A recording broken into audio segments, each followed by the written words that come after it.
Então vamos iniciar aqui a nossa 21ª aula de Hidrobásica 2. Vamos mudar de assunto agora, vamos falar sobre canais abertos, né? Alguém sabe o que é um canal aberto?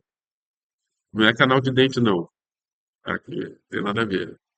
Exemplos de canais abertos. Rios. Pô, ninguém riu, né? Rios. O que é um rio? Alguém sabe a definição de rio? Hã? Tem um papo aqui, vamos lá. Um rio é uma corrente natural de água que flui com continuidade, possui uma vazão considerável e desemboca no mar, num lago ou noutro rio, e em tal caso denomina-se afluente. Podem apresentar várias redes de drenagem. Estuário. Alguém sabe o que é um estuário? Vocês não sabem o que é um estuário? Estuário? Vê como é que é? Não entendi.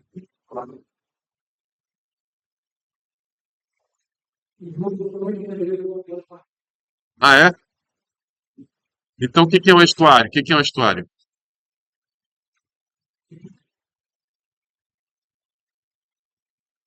É, tem aqui, ó, estuário. É isso aí mesmo. Um estuário é a parte de um rio. Ô, rapaz, presta atenção. Ei, presta atenção aí, rapaz. Um estuário é a parte de um rio que se encontra em contato com o mar, tá? Por esta razão, um estuário sofre a influência das marés e possui tipicamente água salobra, tá? Vertedouro. O que é um vertedouro? Ninguém sabe o que é um vertedouro? Isadora, hã? Já leu? Vertedouro é um canal artificial, né, executado com a finalidade de conduzir seguramente a água através de uma barreira, que geralmente é uma barragem. O excesso de água acumulada em um reservatório de uma barragem, seja de uma usina hidrelétrica ou de outra barragem qualquer, deve ser extravasada de forma segura por um canal ou túnel. Entenderam por que é necessário o vertedouro? Por exemplo, numa hidrelétrica, né, você tem uma barragem, né, para você acumular água, né, e aí a água cai lá nos geradores para gerar energia elétrica. Mas, por exemplo, se chover muito, o que pode acontecer? O nível da água pode subir muito, né, pode subir demais e afetar a estrutura da barragem, entendeu? Então você precisa controlar lá o nível da água. Então, para fazer esse controle, você tem o vertedouro, tá? Eles abrem as comportas para sair um pouco o excesso de água que está lá no reservatório, tá? Mais adiante a gente vai falar um pouquinho mais sobre isso. Córregos. O que é um córrego? Córrego é uma denominação dada a um corpo de água corrente de pequeno porte. Rotineiramente é utilizado para se referir a algo de menor tamanho que um riacho, caracterizado por apresentar uma geometria que tem, em média, 30 centímetros de largura e cerca de 20 centímetros a 100 centímetros de espessura de lâmina d'água. Tá? Então, estão introduzidos aí a um canal aberto, canais abertos. Tá? Característica, características, características importantes. Apenas com líquidos, né? Quer dizer, não existe canal aberto com gases, tá? Tá, então, apenas com líquidos. Vamos dar uma com líquidos, superfície livre, você tem que ter superfície livre, tá? Tem que ter superfície livre. Balanço entre as forças de gravidade e atrito, tá? Turbulento, o número de renos é alto, né?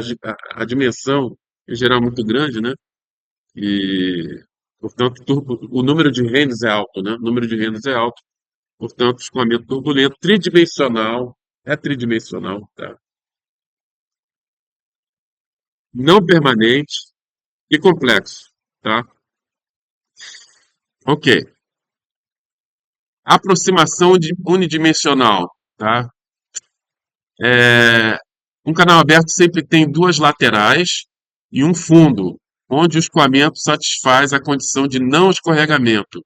Logo, mesmo um canal retilíneo tem uma distribuição de velocidade tridimensional, ou seja, a, dada a seção transversal, a velocidade varia, tanto na direção vertical como na direção horizontal. Tá legal? Então, por exemplo, por quê? Porque você tem a condição de não descarregamento, né? Então, veja aqui. Aqui você tem aqui linhas de isovelocidade, aqui, por exemplo, 2, sei lá, metros por segundo, aqui 1,5 metros por segundo, 1. À medida que você se aproxima aqui da parede, a velocidade cai para zero. Ou seja, característica, né? Tridimensional. Tá legal?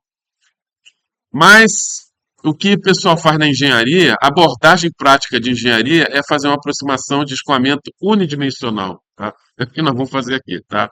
Escoamento unidimensional. Uma vez que a massa específica é constante, né? No caso de, por exemplo, água, né? De um rio, a equação da continuidade para escoamento permanente reduz a vazão volumétrica constante, que ao longo do canal, tá? Ou seja, a vazão vai ser a velocidade média vezes a área da seção transversal, tá? Ela vai ser constante, tá? Para regime permanente, tá? Regime permanente, certo?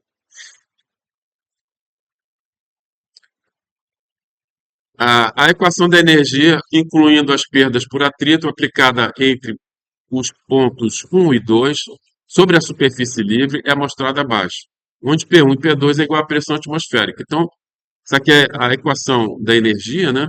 Se aplicando aqui na superfície livre, no ponto 1 e no ponto 2, tá? É, você vai ter isso aqui, tá? Obviamente, né, você está considerando aí que o escoamento ele é unidimensional, tá? Então você tem aqui energia cinética, energia de pressão, energia potencial, né, no ponto um e aqui no ponto 2 mais a perda de carga, tá? É legal? Onde a perda de carga é calculada por essa relação aqui de Darcy-Weisbach. Já ouviu falar da relação de Darcy-Weisbach? Ah, com certeza ouviram falar assim. Com certeza. Darcy-Weisbach. Indutos, perda de carga em dutos.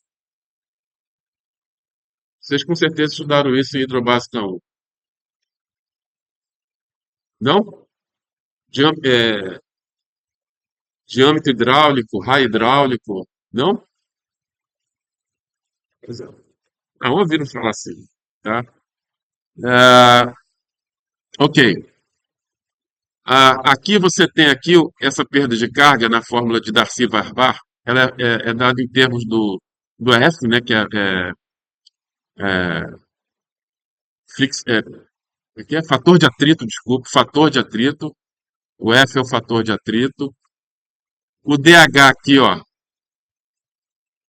é o diâmetro hidráulico, tá? E VM é a velocidade média. Onde, por definição, o diâmetro hidráulico vai ser 4 vezes a área da seção transversal dividido pelo perímetro molhado. Então, por exemplo, aqui você tem uma seção transversal de um canal aberto, né? Você tem a área aqui, né? A área de líquido, né? E o perímetro molhado é essa parte aqui, né? A parte das laterais e do leito, né? Molhados pelo líquido, tá? Então, perímetro molhado. Entenderam o que é perímetro molhado? Tá? Aqui a definição, aqui então temos o diâmetro hidráulico, o raio hidráulico.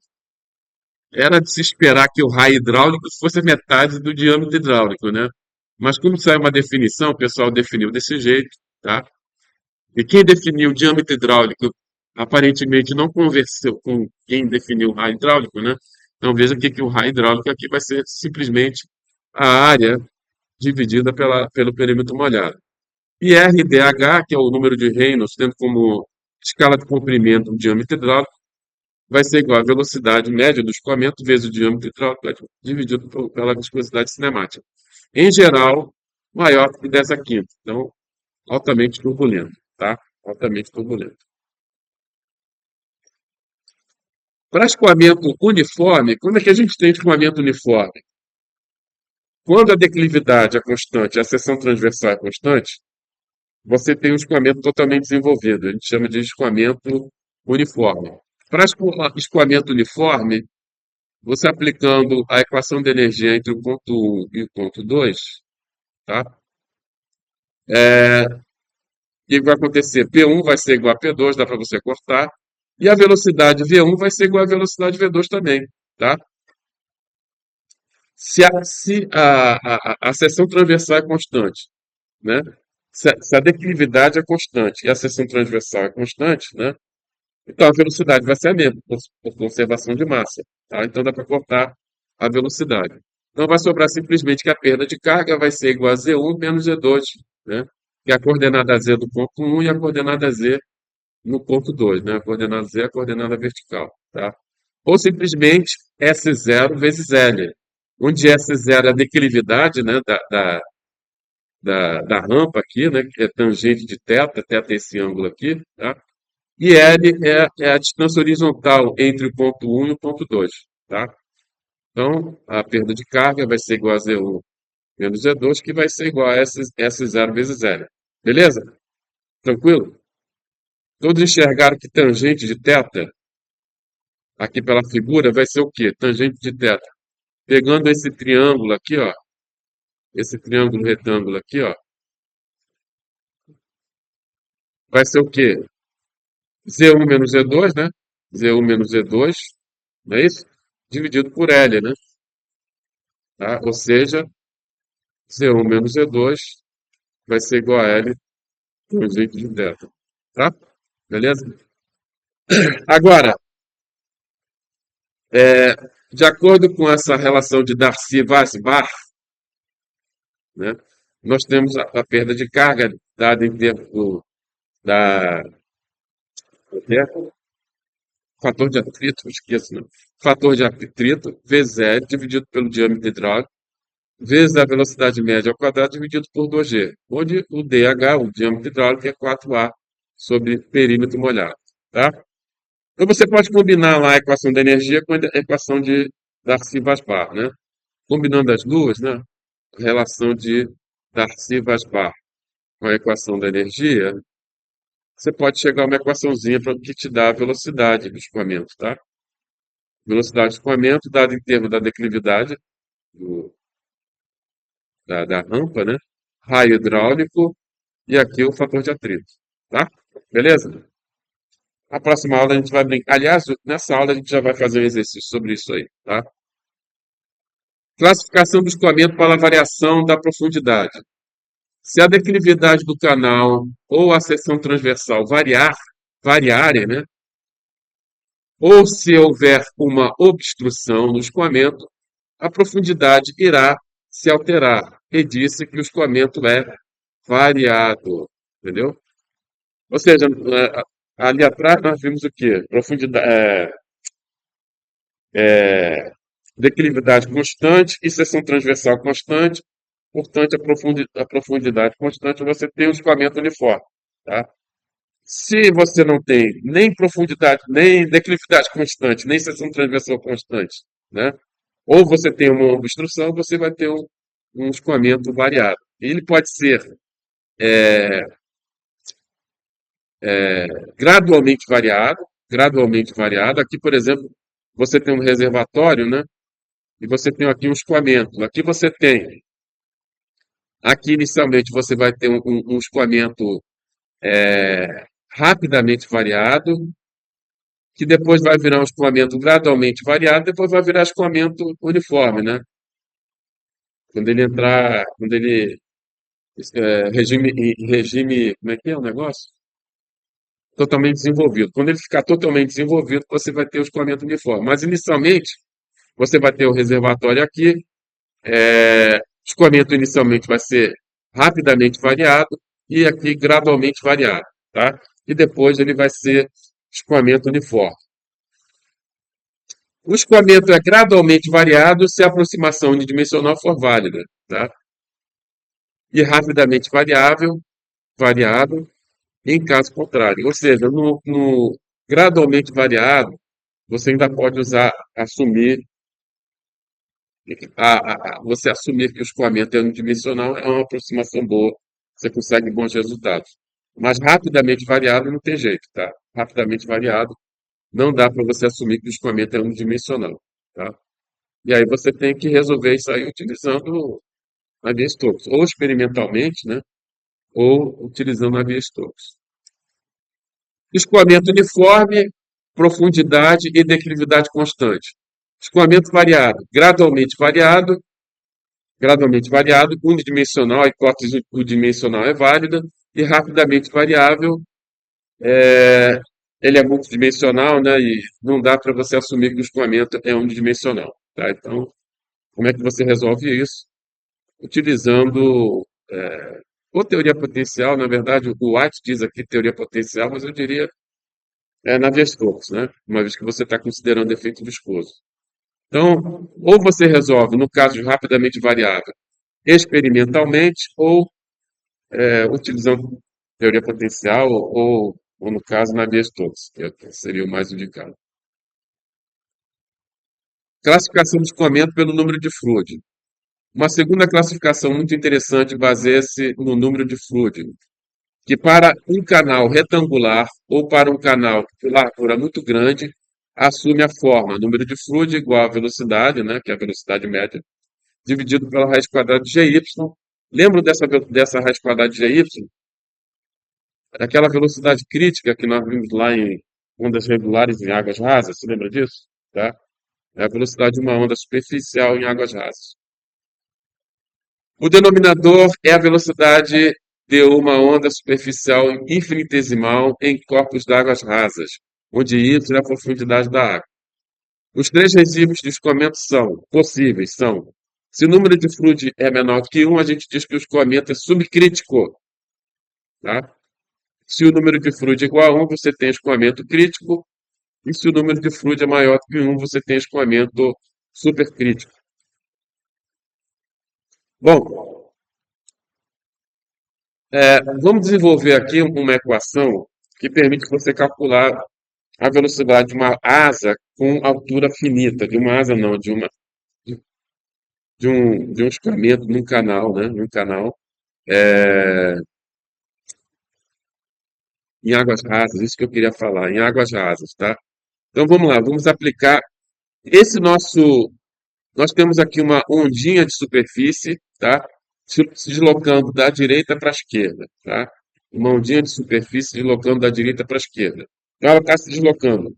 Nós vamos colocar o nosso volume de controle.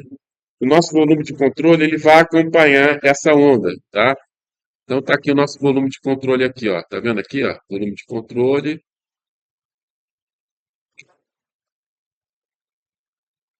Você tem aqui a face aqui, a face de entrada. Essa face aqui coincide com a superfície livre. Você tem aqui a face de saída e essa face aqui coincidente com o leito do canal. Tá legal? Então, para regime permanente, essa equação aqui, né, vocês conhecem ela lá em Hidrobásica 1, vocês estudaram isso aqui. Isso aqui é a equação da conservação de massa na forma integral. Lembra disso? Tá? Em regime permanente, o que vai acontecer com a primeira parcela ali?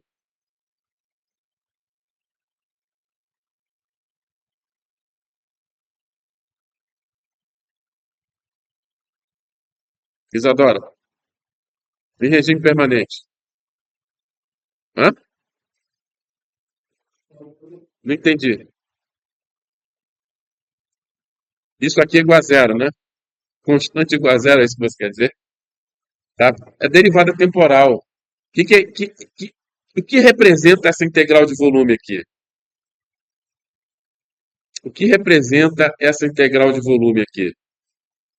Essa integral de volume aqui, o que representa? Hein, Roberto? Roberto está se escondendo. Ximenes, o que representa aquela integral ali de volume? Isadora, o que representa aquela integral de volume? Não. Panru, o que representa aquela integral de volume?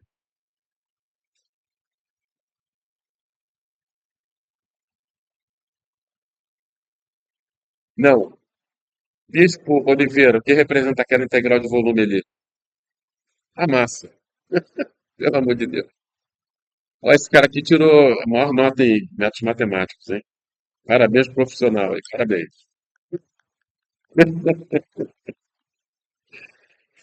E pelo visto, quem sabe, né? Vai ser o melhor aluno em Hidrobásica 2. A massa, pelo amor de Deus. A integral da massa específica vezes elemento de volume é massa, cara. A massa no interior do volume de controle. Como o regime é permanente, isso aí não vai variar. A massa no interior do volume de controle não vai variar. Portanto, essa derivada temporal aqui da massa no interior do volume é igual a zero. Então vai sobrar só essa integral de superfície aqui, que é o fluxo de massa que atravessa a superfície de controle, tá? Ou seja, integral de superfície de ρ, velocidade relativa, escalar ds. Velocidade relativa por quê? Porque o volume de controle ele está se deslocando, tá? Por isso que a gente tem que usar essa velocidade relativa ali. Então, como o regime é permanente, vai sobrar somente essa integral de superfície igual a zero, né? Ou seja, o fluxo de massa na superfície do volume de controle é constante igual a zero. Tá legal? Então você pode dividir essa integral de superfície em quatro parcelas. A parcela na entrada, né? Aqui vai ser a entrada, aqui, ó. Aqui é a entrada, tá vendo? Aqui é a entrada. Entrada, tá aqui, entrada. Aqui no leito, aqui embaixo no leito, tá vendo? Aqui na superfície livre, aqui a superfície livre aqui, tá? E aqui na saída aqui, ó. Tá vendo a saída aqui, ó? Viram? Tá aí o nosso volume de controle. Quanto vale essa integral aqui?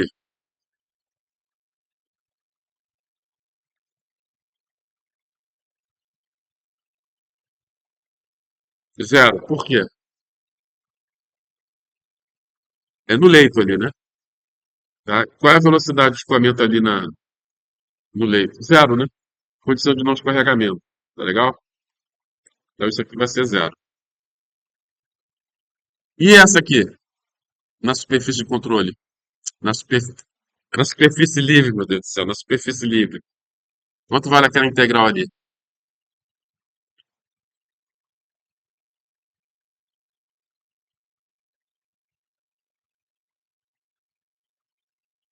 Hã? Pangu? Isadora?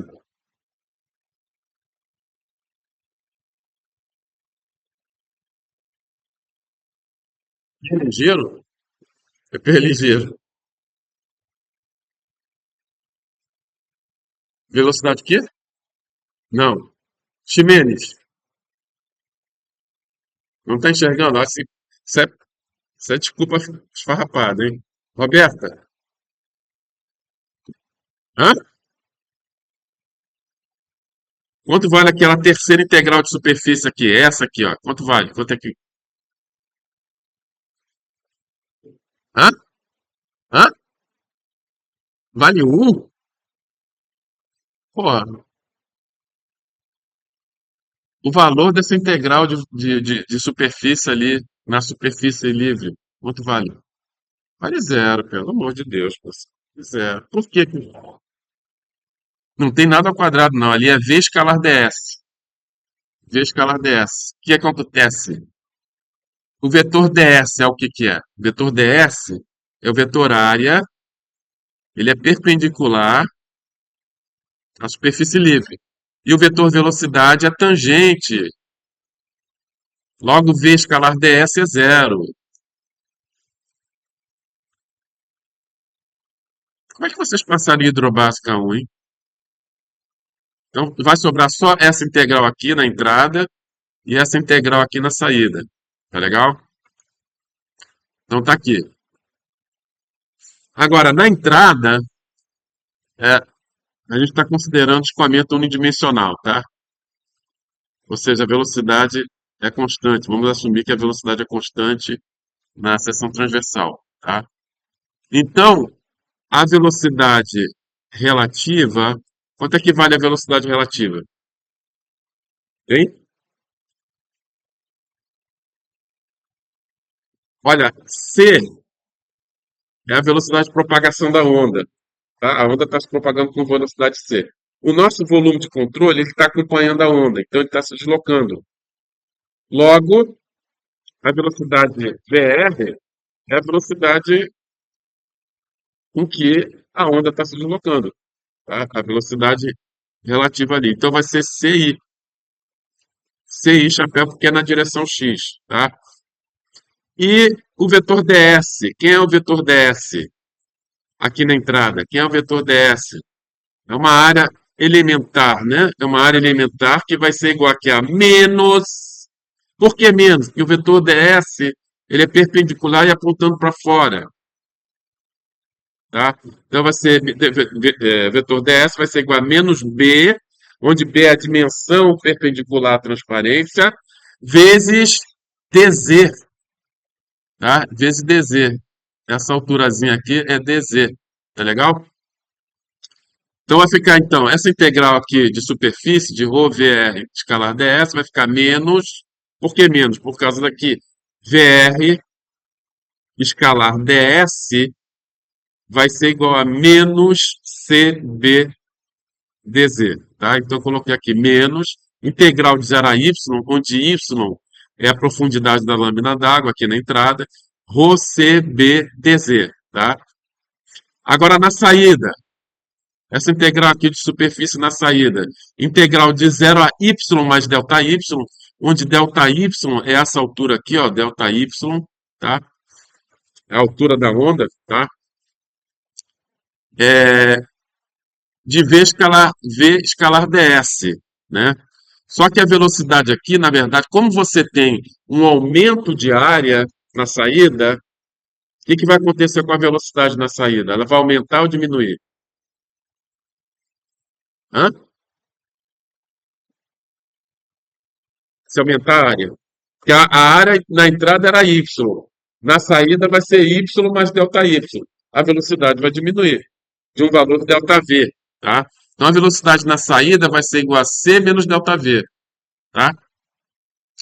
Então aqui vai ficar integral de 0 a y mais ΔY de ρ.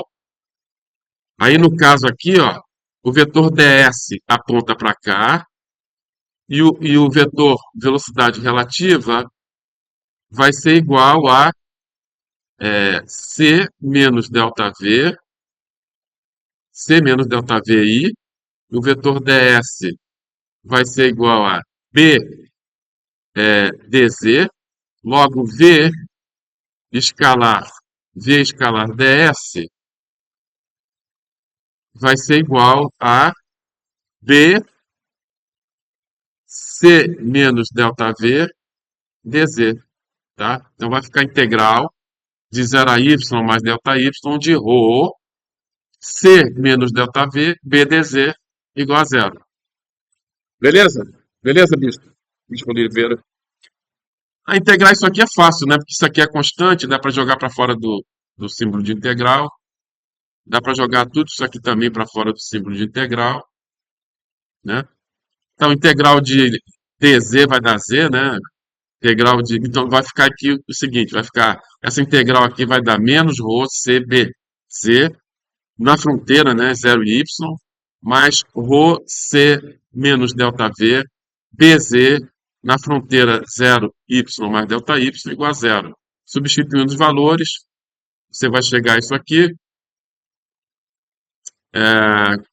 Dá para você cortar, dá para passar esse cara aqui para a direita, multiplicar por menos um, você vai ficar com ρ c yb igual a ρ c menos ΔV vezes y mais ΔV vezes b.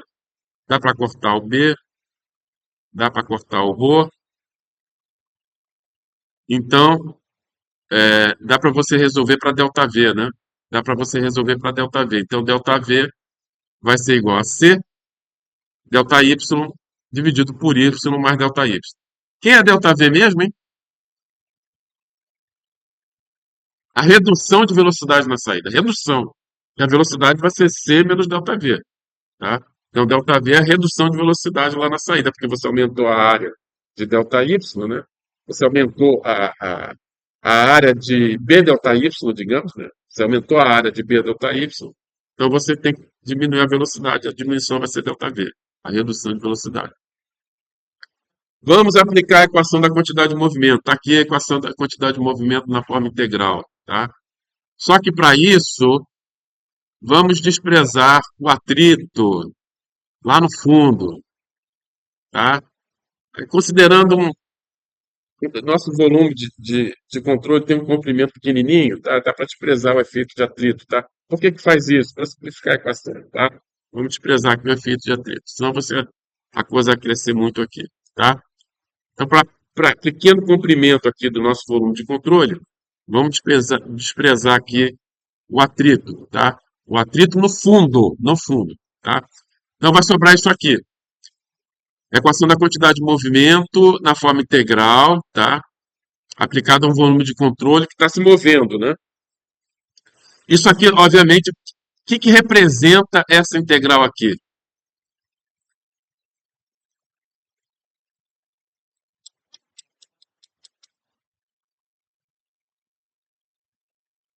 Vamos lá. Bispo Oliveira, salva a turma. Mostra para que veio. Vanhu, Sara, Roberta. Meu Deus do céu! Essa integral representa a quantidade de movimento no interior do volume de controle. Isso aqui é a equação da quantidade de movimento, cara, na forma integral. Então, aquela integral ali de volume representa a quantidade de movimento no interior do volume de controle, cara, tá? Então, regime permanente, isso aqui vai dar igual a zero. Força de campo, só tem a gravidade, né? Mas como eu estou interessado somente que essa equação é uma equação vetorial. Ela tem três componentes. Eu só tenho interesse na direção x. Na direção x você não vai ter força de campo, só tem na vertical, tá?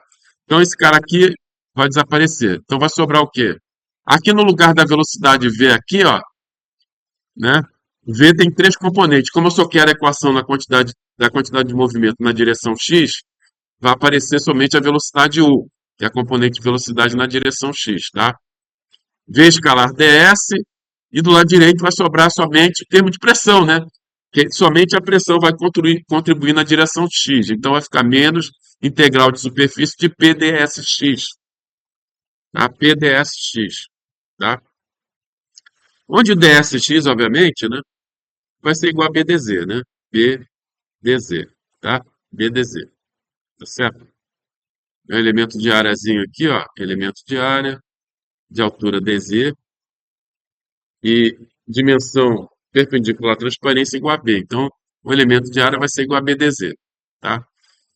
Bom, essa integral aqui, integral de superfície, é o fluxo. Fluxo de quê? Fluxo de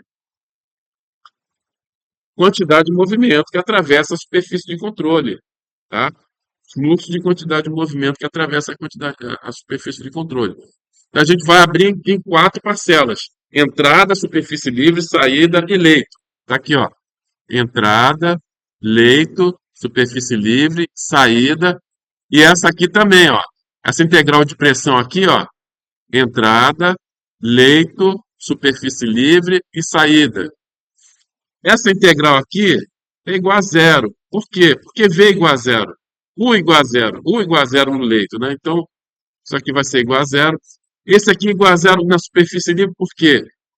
Porque V escalar ds é zero. Porque o vetor ds aqui, ele aponta para cima. O vetor ds, aliás, o vetor dsx, na verdade, né? Ah, não, aqui é o vetor ds mesmo. Aqui, desculpa, aqui é o vetor ds mesmo. Então, o ds aponta, ele é perpendicular à superfície, né, de controle. E o vetor velocidade é tangente aqui, então o produto escalar, isso aqui vai dar zero, tá? Na superfície livre. Então é zero na superfície livre, é zero no leito do mar. Então só vai sobrar aqui a entrada e saída, fluxo de quantidade de movimento na entrada e na saída. Pressão. Pressão, é, na direção X você só vai ter contribuição da pressão na entrada e na saída, concorda? Força de pressão, né? que vai afetar a equação da quantidade de movimento na direção x, você só está interessado nas forças de pressão na direção x. Então, as únicas superfícies que vão contribuir é a entrada e a saída, porque a superfície livre e o leito, a pressão é na vertical. Tá legal? Então, isso aqui é zero, isso aqui é zero. Tá? Então, vai sobrar só essas duas aqui. Então, chegamos a essa equaçãozinha aqui, ó. Simplificamos aqui a equação, tá? Então, isso aqui vai ficar o quê? É, na entrada, U vai ser igual a C, a velocidade relativa é menos C, tá? Então, o vetor VR vai ser igual a C, desculpa, o vetor VR vai ser CI chapéu. O vetor área na entrada, o vetor área aponta, ele é sempre perpendicular e apontando para fora, então ele aponta na direção negativa do x. Então vai ficar ds, b, dz e chapéu. Menos, né? Menos, porque ele aponta no sentido negativo do x. Deixa eu escrever isso aqui de novo, que ficou meio estranho isso aqui. Então isso aqui vai ser igual a menos BDZ, tá? Então fazendo VR escalar ds, isso aqui vai ficar igual a menos CB dz. Então vai ficar integral de 0 a y, né? De ρc menos c b dz, tá? Ou seja, tá certinho, né? Esse sinal de menos aqui é devido ao produto escalar entre VR e ds. Vai dar menos c b dz, tá? Esse aqui, a velocidade relativa aqui, ó.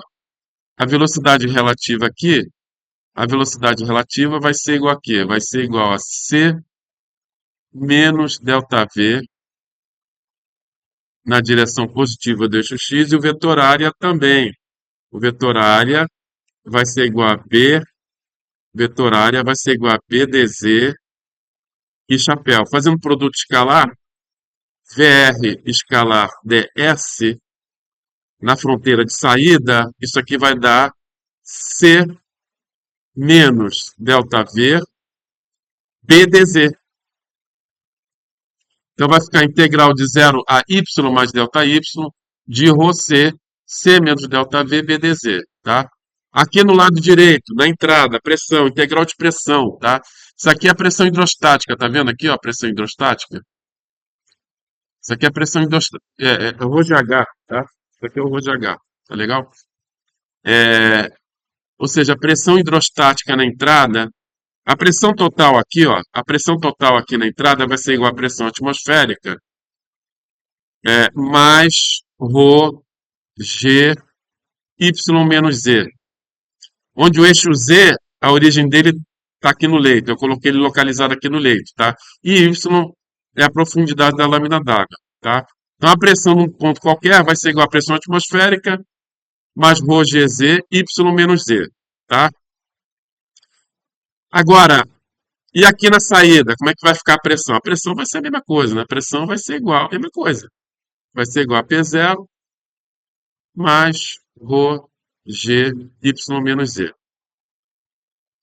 Só que a pressão atmosférica, ela age tanto na fronteira de entrada como na fronteira de saída, concorda? Então, essa integral, a contribuição da pressão atmosférica, a gente pode desprezar, ela vai se cancelar, tá? Então, por isso que aqui eu só coloquei a parte hidrostática aqui, ó. É a pressão hidrostática aqui, tá? A pressão hidrostática, né? Então, na entrada você vai ter menos integral de 0 a y de ρg y menos z bdz. Tá aí na saída também aqui, ó. Aliás, esse B aqui não é pressão hidrostática não, hein? Estou falando besteira aqui, vocês estão aceitando. Pressão hidrostática é isso aqui, ó. Só essa parte aqui. Isso aqui é o elemento de área, tá?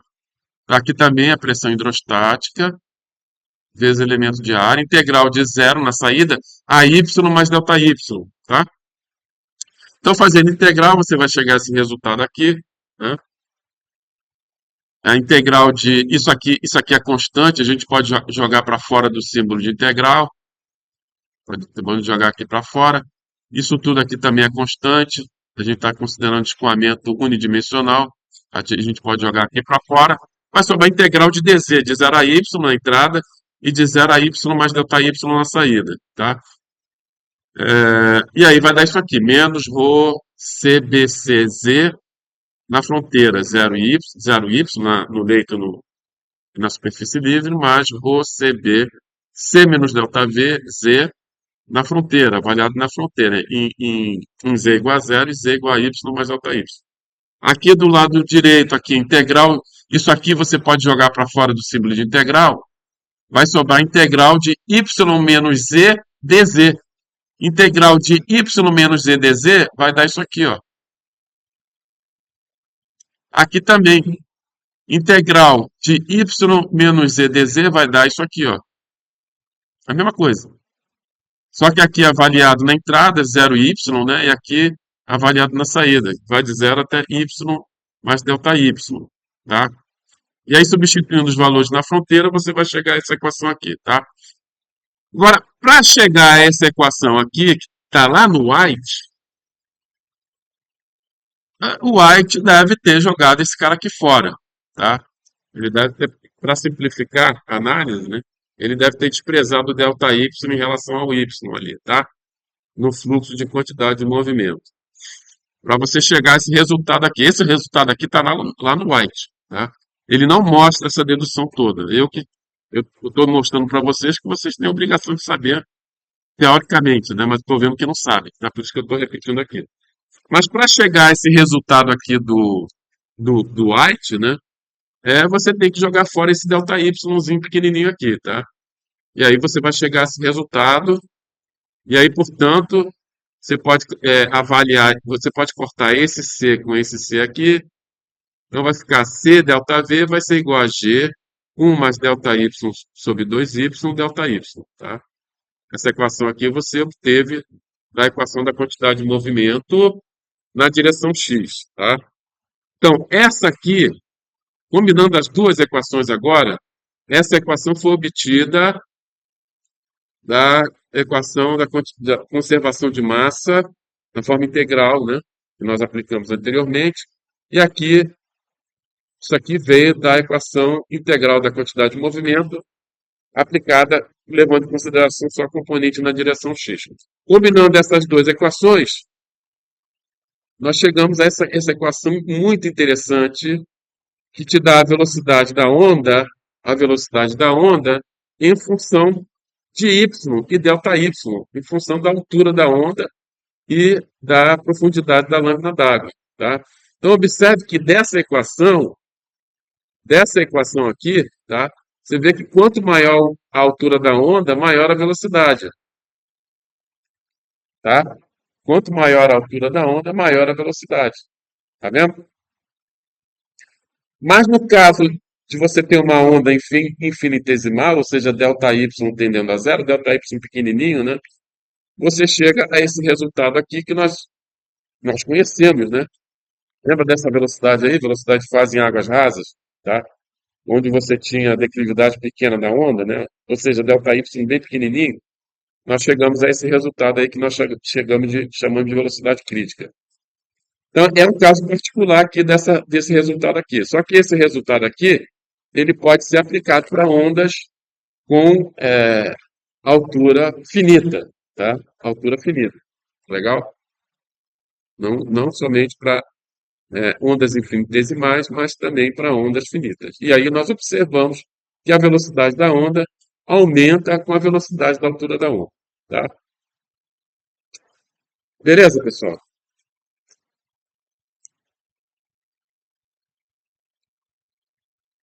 Vamos tentar fazer esse exercício aí? Exercício muito fácil, né? Não é do padrão Panru, né? São 24 aulas. Não, sério? Não, peraí. Não, a monitora, eu vou dar uma aula depois da monitora. A aula da monitora A aula da monitora vai ser no dia 3/7. Eu vou dar aula no dia 8, antes da prova. Tem, tá? Beleza? Não. Essa é a aula desse assunto aqui, tá?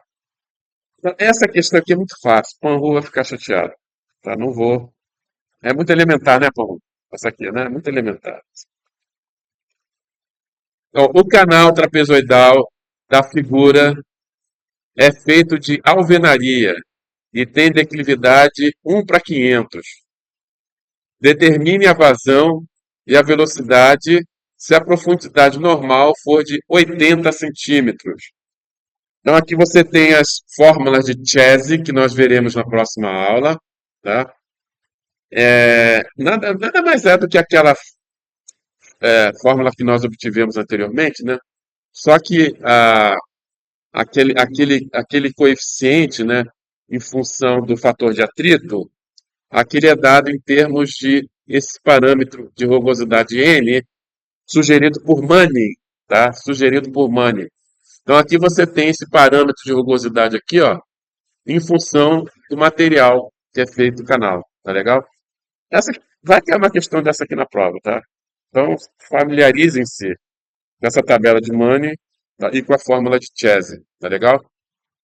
Então aqui você tem a velocidade em função do parâmetro de rugosidade de Manning, do raio hidráulico e da declividade do canal, tá? E aqui a vazão. A vazão é só você multiplicar pela área, né?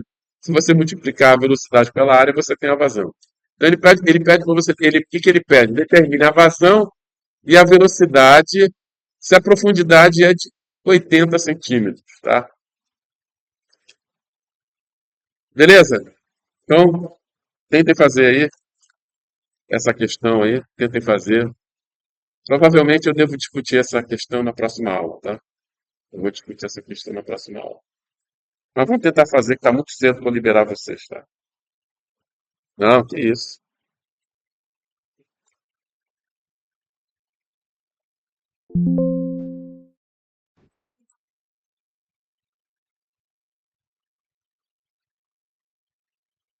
Então, para o pessoal aí do YouTube, né, os seguidores e os haters, obrigado aí por participarem da aula.